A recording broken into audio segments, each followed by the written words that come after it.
Hello and welcome back to WION World is One. I'm Kanishka Sarkar and this is Speed News. Let's take a look at all the stories making headlines at this hour.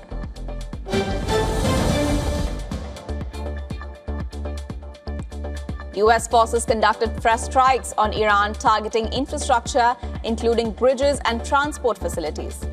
Iranian media reported attacks near Strait of Hormuz, killing 3 people in Hormozgan province and causing explosions in Bushehr.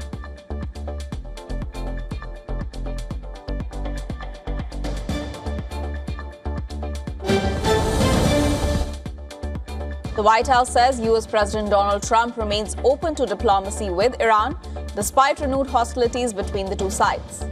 Press Secretary Caroline Leavitt says Washington continues to communicate with Tehran, but warned that Trump would hold Iran accountable if it failed to honor its commitments.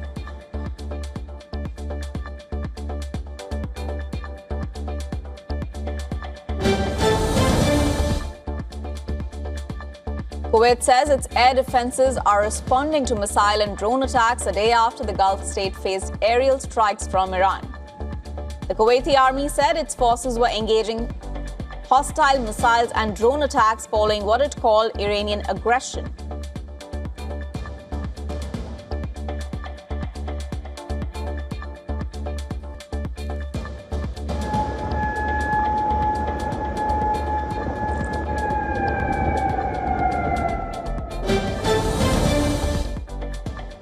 In Bahrain, authorities activated warning sirens and urged residents to take shelter over Iran threats. Iranian state media said its forces had targeted US military assets in Bahrain in response to recent American strikes on Iranian infrastructure as tensions continue to rise across the Gulf region.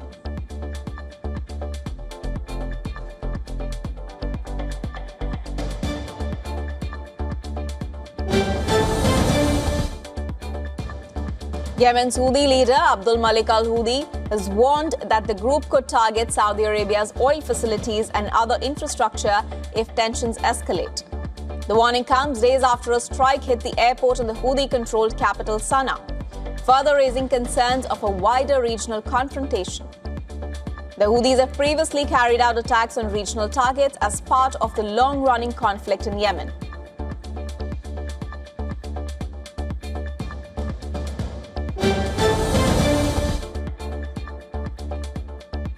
US President Donald Trump has accused China of compromising US election data, saying he would declassify intelligence on potential vulnerabilities in the electoral system. Trump's claims reignite long-standing allegations about the 2020 presidential election, though multiple investigations found no evidence of widespread fraud or affected results.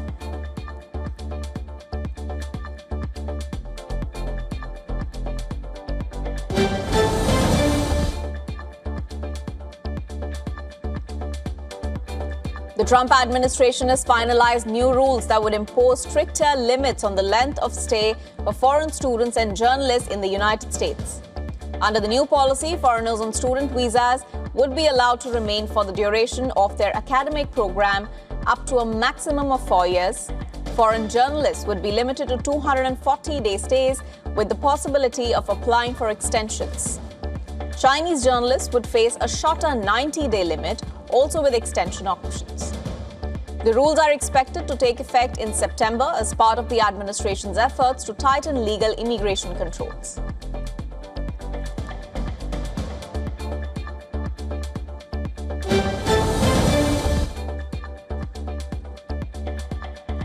The Trump administration is bringing back a policy that could affect green card applicants who use certain public benefits, including food assistance, Medicaid, and housing support.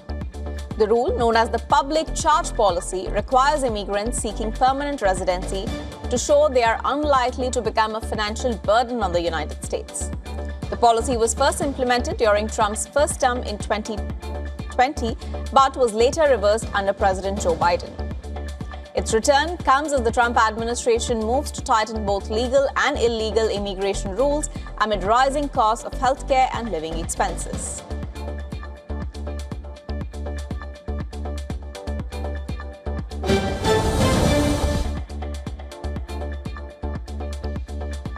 Ukrainian President Volodymyr Zelensky has named SBU Security Chief Yevgeny Kamara as the acting defense minister while he continues to oversee long-range operations.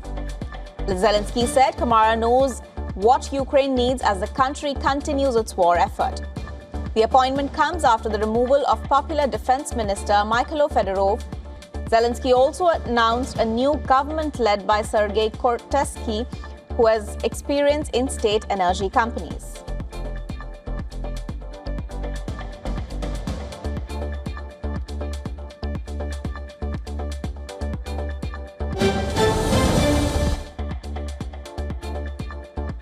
Hundreds of people have gathered in Kyiv to protest the removal of Defense Minister Mikhailo Fedorov following President Volodymyr Zelensky's government reshuffle. Similar demonstrations have been reported across Ukraine, with protesters questioning the decision to dismiss Fedorov after only 6 months in the role. Fedorov carved a reputation of a modernizer who tried to reform the Ukrainian military, which has faced ongoing challenges including manpower shortages, fatigue, and previous scandals during the war with Russia.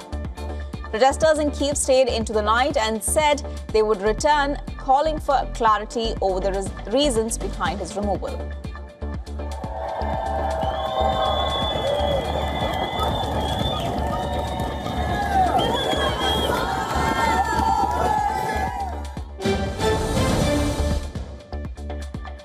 German Chancellor Friedrich Merz held talks with French President Emmanuel Macron at Bensberg Castle near Cologne as the two leaders seek closer cooperation on European issues.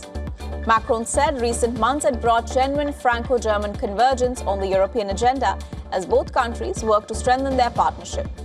The meeting comes ahead of the Franco-German Council of Ministers focused on defense, with Europe pushing ahead with a major military build-up amid growing security concerns.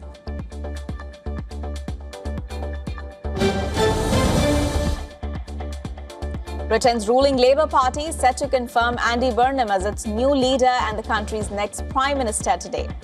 The 56-year-old will replace Keir Starmer, becoming Britain's 7th Prime Minister in a decade. Burnham's appointment marks a major leadership change for the Labour Party as it takes charge of the government.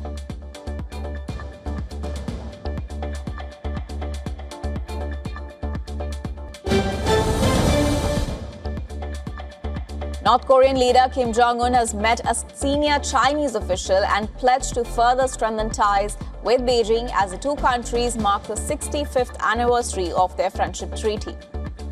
Welcoming China's Wang Huning and other delegation members, Kim Jong-un said it was his firm policy to develop the traditional friendly and cooperative relationship between the two allies.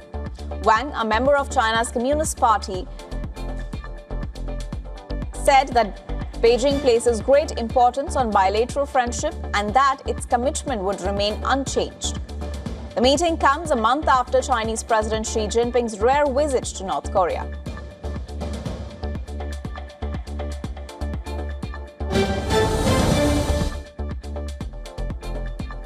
Funeral services were held in Baraki for 11 victims, including children who died in an orphanage fire in the southeastern suburbs of Algiers.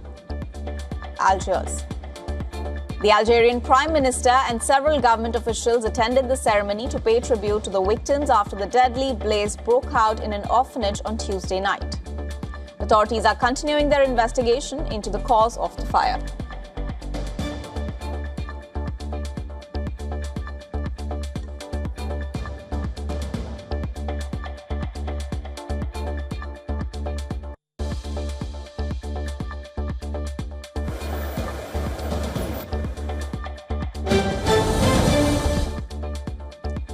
Funeral and memorial respects continue in Thailand for members of the royal family, with Britain's Princess Anne signing a book of condolences at the Grand Palace in Bangkok.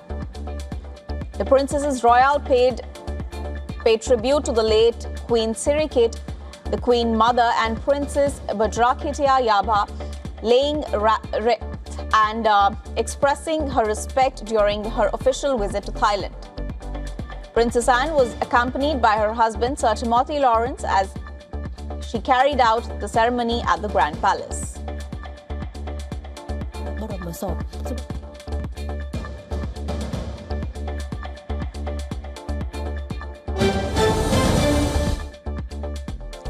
Indian gangster Nitish Kaushal has been arrested in Vermont, United States, after being placed on the FBI's most wanted list.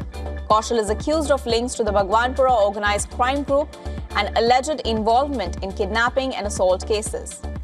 Authorities say his arrest follows a major international effort to locate and detain the wanted suspect.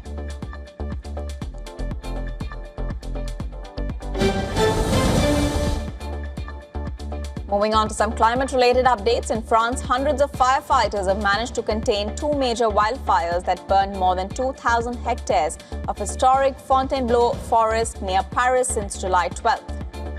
Despite the progress, the threat remains. Crews are continuing to extinguish smoldering hotspots across the burnt forest to prevent the fires from reigniting. Around 120 military engineers have joined nearly 1,000 firefighters on the ground to help secure the area.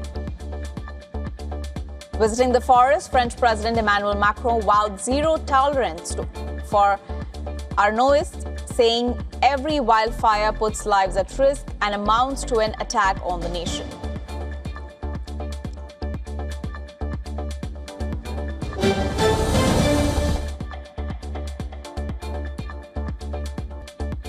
Spain is facing one of its most serious wildfires in years. Authorities say the blaze in the northeastern region of Aragon could take days to control. More than 400 firefighters, backed by Spain's military emergency unit, are battling the growing fire. The fire has forced the evacuation of 5 villages, with around 7,600 hectares of forest and farmland already destroyed. Dramatic new images from Moncastillo in northern Spain show firefighters battling fast-moving flames as fire fronts advance across dry vegetation. According to local media, the town's 600 residents were ordered to evacuate as the blaze threatened homes.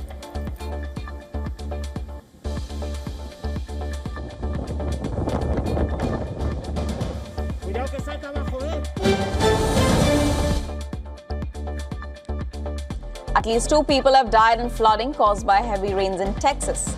Governor Greg Abbott has said that a man near Comfort was swept away in a vehicle and a woman in Uvalde was swept away while driving on a flooded road. Authorities also carried out more than 230 rescues, as per the governor during a press conference. He also said that 59 Texas counties remained under flood watch and warned that catastrophic flooding would continue to pose a major risk, with some tornadoes also possible.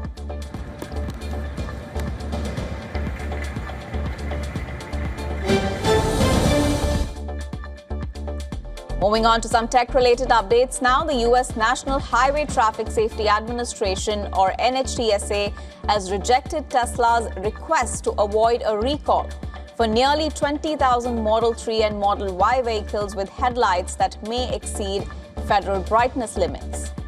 Tesla had argued that the issue did not pose a safety risk and said it was unaware of any crashes or injuries linked to the headlights. However, NHTSA said the brighter-than-allowed headlights could create glare for other road users, especially in rain, fog or snow, increasing safety risks. The recall affects certain 2017 to 2023 Tesla Model 3 and Model Y vehicles, and the agency said Tesla must proceed with the recall fix.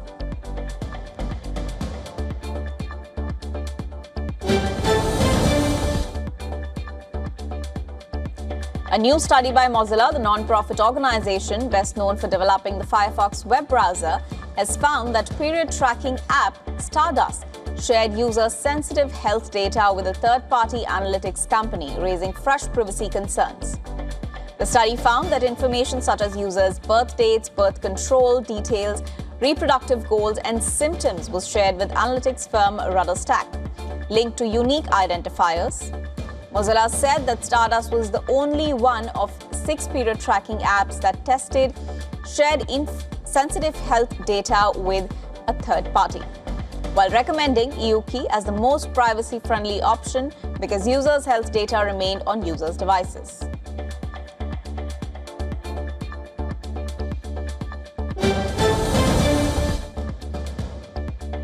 Europe's highest court has ruled that Google can be held liable for certain YouTube videos uploaded by content creators who have commercial partnerships with the company, limiting legal protections for online platforms. The case stemmed from the $854,250 fine that was imposed by Italy's communications authority over gambling advertisements on YouTube, which Google challenged, arguing it was not responsible for third-party content. The court said online platforms can only claim legal immunity when they act as passive intermediaries, but not when they review channels or content as part of commercial partnerships.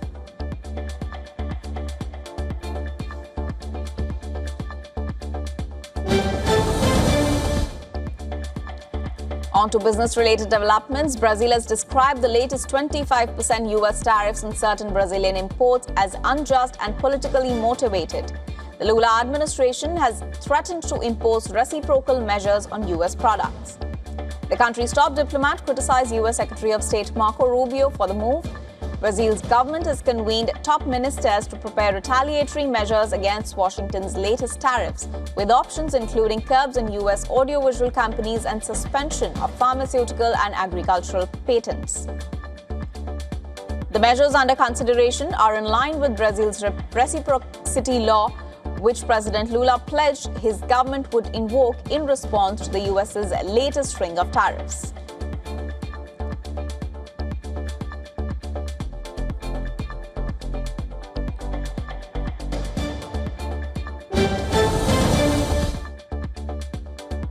Japanese tech shares stumbled on Friday as a sell-off in U.S. semiconductor stocks spread across Asian markets, raising fresh concerns over the sustainability of the AI boom.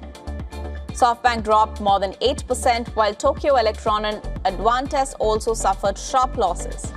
Chipmaker Kioxia fell after a major patent ruling. Investors are increasingly questioning whether massive AI infrastructure spending and soaring valuations can be justified. The decline follows a broader pullback in global technology shares as markets reassess the pace of AI investment and future growth prospects.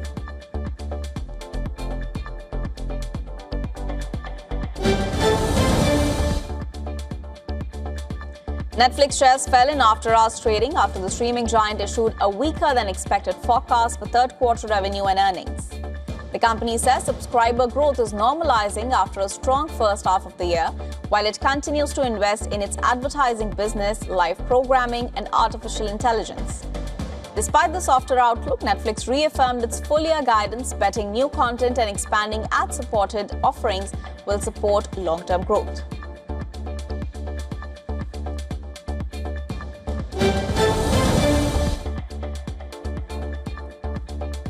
China's artificial intelligence stocks are seeing explosive profit growth, with some companies forecast to report gains of more than 1,000%. However, analysts warn that strong earnings alone may not be enough to reignite the AI rally. High valuations, fading investor excitement, and questions over future demand are creating challenges for the sector. Despite the optimism around AI development, investors remain cautious about whether current growth expectations can be sustained.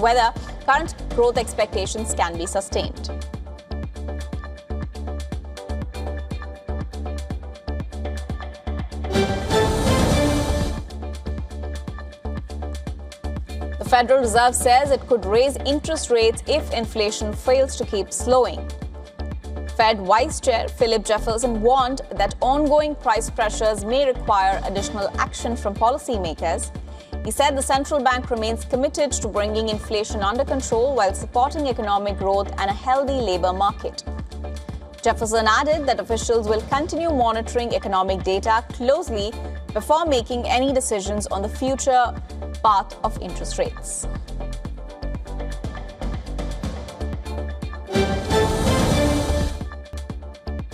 A shirt worn by Pelé during the 1958 FIFA World Cup final has sold for $4.9 million. It is the most valuable Pelé item ever sold at an auction and the second most valuable football shirt ever sold, only behind Diego Maradona's Hand of God jersey, which fetched $9.3 million. The Blue Brazil member 10 shirt was worn by 17-year-old Pelé in Stockholm, where Brazil defeated host nation Sweden 5-2 to win its first World Cup title. Pelé scored twice in the final, becoming the youngest player ever to score in a World Cup final, a record that still stands after receiving 10 bids from more than 5 bidders. The shirt sold for $4.9 million during Sotheby's Sports Week in New York.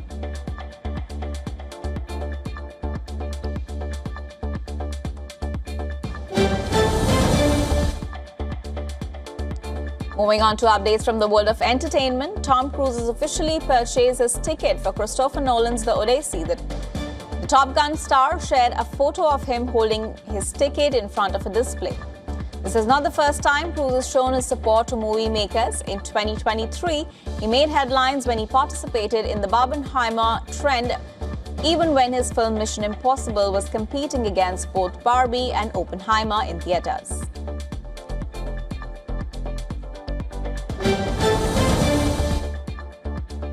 Damien Chazelle's musical masterpiece La La Land is dancing its way back to the big screen. In celebration of its landmark 10th anniversary, the 6-time Academy Award-winning film starring Emma Stone and Ryan Gosling will return to theaters in August. In 2016, La La Land brought back the golden age of original Hollywood musicals. It was one of the rare moments when a non-animated musical achieved immense success.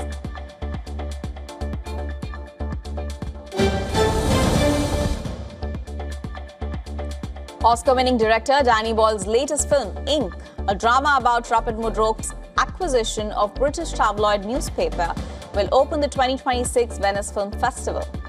The film, which stars Jack O'Connell, will premiere in competition at the Sala Grande on Lido. The 83rd edition of the Venice Film Festival will run from September 2nd to 12th, with the lineup to be announced later in July.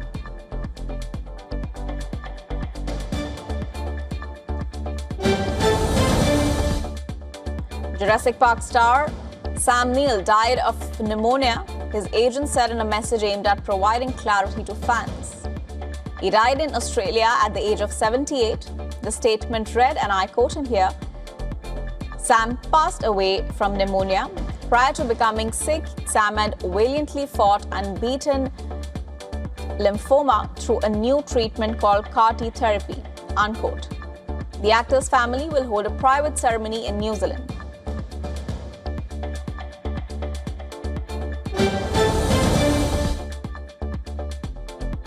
The highly anticipated cinematic epic Ramayana has been cleared. The Central Board of Film Certification has officially passed the film's massive 4-minute and 15-second trailer with a completely unrestricted use certificate. The extended runtime promises an incredibly detailed first look at director Nitesh Tiwari's mythological magnum opus. The trailer is scheduled to release globally on July 24th.